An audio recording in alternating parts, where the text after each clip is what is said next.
Vous voulez mettre en place un money management fiable? Vous voulez connaître des stratégies de trading simples mais efficaces? Alors achetez mon dernier livre, Maîtriser la bourse, un livre indispensable pour réussir en bourse.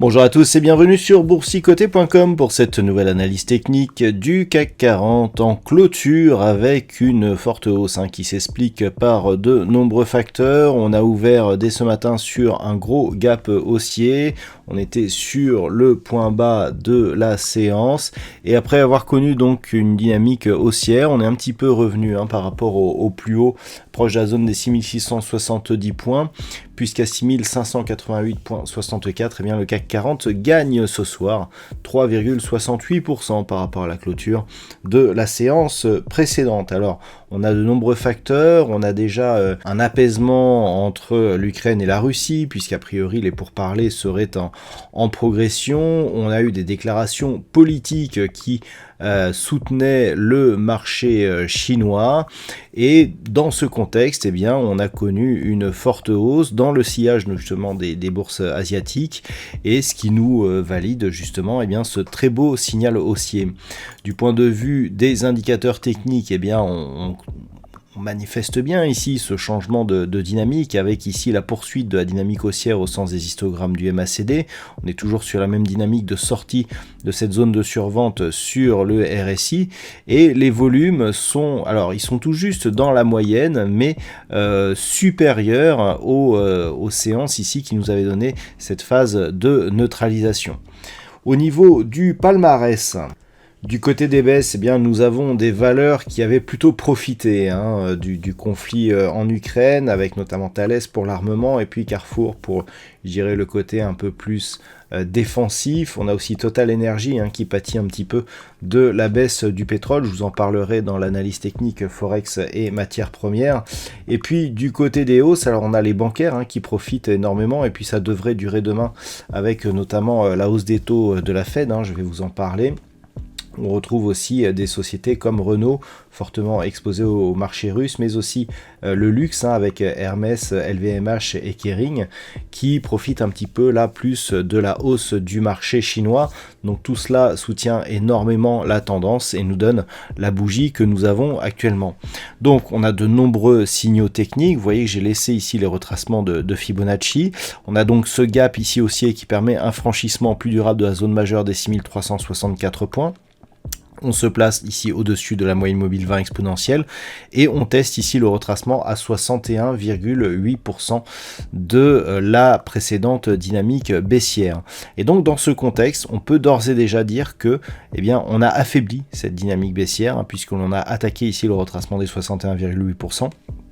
Si demain on confirme avec un mouvement de hausse, ce sera sur le niveau des 6751 points que tout va se jouer, puisque ce niveau qui était précédemment ici, support majeur, notamment lors de ces deux phases de contact, si elle s'impose en tant que résistance, on reste quelque part dans un support qui est franchi. On avait déjà eu la résistance sur cette bougie, et donc on continuera à évoluer potentiellement sur un mouvement qui pourrait repartir à la baisse. Par contre, en cassant ici cette zone, clairement on invalide le support qui devient résistance, et donc on se place dans un retour ici dans une zone de range entre 6751 et 7198 points.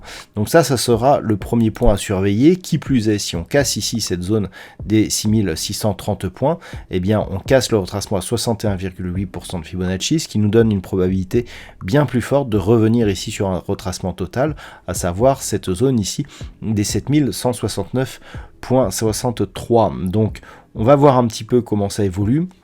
Mais à la hausse, il faudra absolument surveiller ici cette zone des 6751 points. À la baisse, c'est sous 6364 points que l'on viendrait invalider cette impulsion. Pourquoi ? Parce que pour l'instant, il n'y a pas encore suffisamment d'inscription de points hauts pour totalement invalider la poursuite de cette dynamique. Certes, on a cassé ici cette zone d'objectif que je vous donnais à 6522 points. C'était ce matin la zone que je vous indiquais à surveiller, puisque au moment où je faisais mon analyse, on testait encore cette zone en tant que résistance.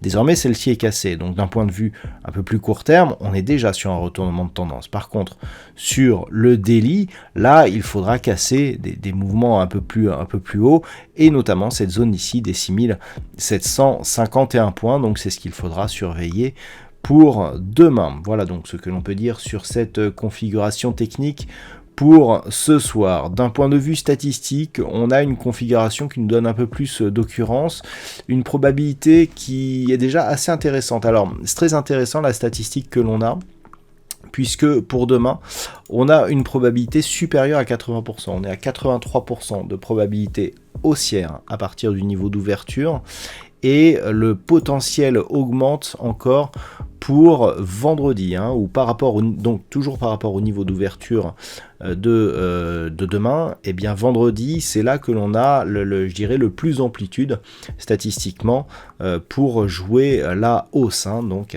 il faudra observer et en tenir compte le cas échéant. Voilà donc ce que l'on peut dire sur cette configuration technique. Je vous souhaite de passer une très bonne soirée. On a eu des nouvelles de la Fed, donc qui relève ses taux directeurs de 0,25 points de base. Je vous conseille d'aller consulter l'analyse technique Forex et matières premières, car cela crée pas mal de volatilité sur de nombreux actifs.